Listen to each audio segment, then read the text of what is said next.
This is what is holding back the Denver Broncos defense through the first 3 weeks of the season. So far, this Broncos defense has not lived up to all the hype that it got in the offseason, and it has not been the best defense in football like we all expected it to be. Some of the issues that were prevalent last season are spilling over into this year. In the back half of last year, this Broncos defense kind of got some of their warts exposed. From a schematic perspective, they're still the same defense. They are a heavy man coverage, single high team. They call the third most man coverage in all football. They call the third least zone coverage. So it's very clear what the Broncos want to do from a schematic perspective. But, in my opinion, the execution has not been there. Why? We're going to dive into that in this video because I think there are a couple of different layers here. The first one being that your DBs aren't quite as good in coverage as they were a year ago. They're not holding up as well in man. So the Broncos have played a little bit more zone over these past 2 weeks, which have brought up their zone numbers. They still are towards the bottom of the league in playing zone, but you're going to see a little bit of a change there. The reason why I think Denver's struggling to hold up in man coverage is because the pass rush isn't getting home. Or at least it's not getting home like it did last year. I want to go ahead and bring in this chart here from Sam Hoppen of ESPN rather. He has compiled here key pass rush stats through the first 3 weeks of the season. Denver's good at generating pressure up front. They've got the second best pressure percentage in the league. But their pressure to sack rate, while it's good, it's not elite. It's kind of more towards the middle of the pack, 12th in the league. That means that they're not doing a good job of converting that pressure into sacks. That pressure is not getting home.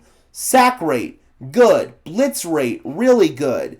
Non-blitz pressure rate, really good. So they blitz a lot, but they don't have to. They're getting pressure with four-man rushes, and they're fifth in pass rush win rate.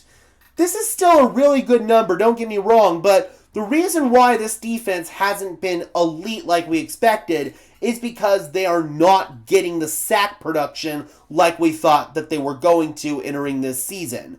Now, we've talked about Daniel Jones and Justin Herbert both doing a really good job at manipulating the pocket, evading the pressure, getting the ball out quick. That way the Denver Broncos don't have time to sack the quarterback. I think the Broncos are going to have a much better time sacking the quarterback in this upcoming game against Cincinnati. Jake Browning doesn't have a good offensive line. He's got the tendency to hold on to the football to try to make some sort of big play happen. I think Denver can feast on this given matchup. I want to go ahead and bring in these coverage stats here as well, because they're not awful in coverage. They've got some deficiencies. They're really solid in EPA per pass, 12th. Could be better, but still decent.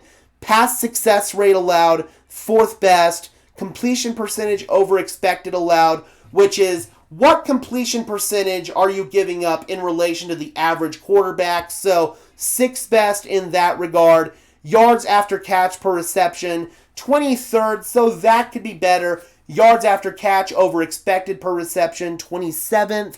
Again, those could all be better. They're not very good at giving up yards after the catch, so they could get better at that area. And again, we talked about how much man they play relative to how much zone they play. I don't think Denver wants to change too drastically from a schematic perspective.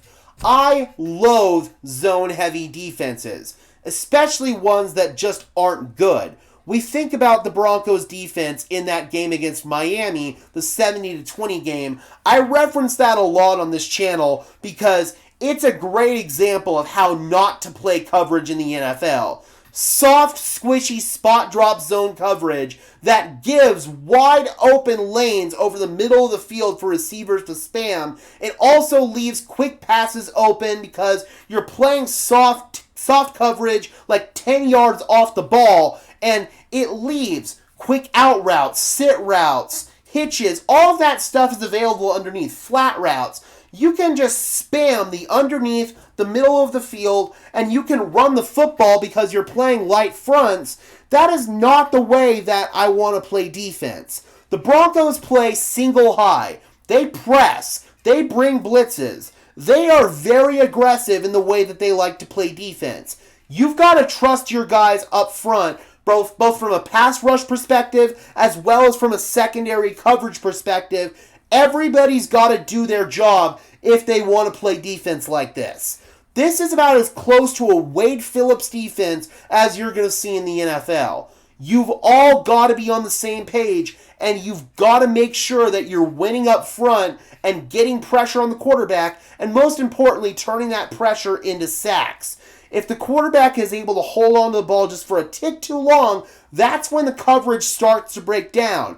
You can't ask a DB to hold up for more than 3 or 4 seconds in coverage. Exactly why Riley Moss, in my opinion, was not at fault for that big Justin Herbert touchdown. He had to cover for, I believe, 6 seconds on that play, and when you play man, that's just not a fair situation to put your DBs in. You've got to put the quarterback in a situation where he's throwing under duress, getting hit, which the Broncos are doing a good job of. They were hitting Justin Herbert, but they weren't sacking him enough. And it was really apparent, I feel like, in that Indianapolis game.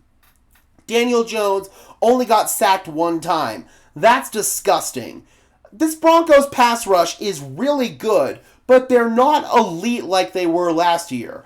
This is the one area where I feel like they're just being held back a little bit.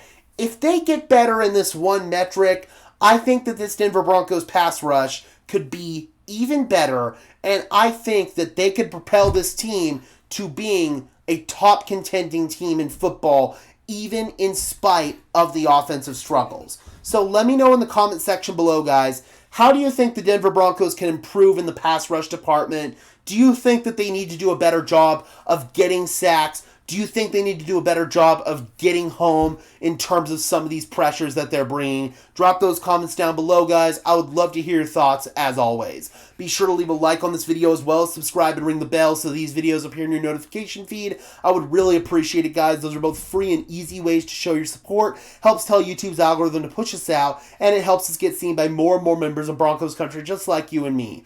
And until next time, guys, I'm your host, Gage Madrid, saying peace out.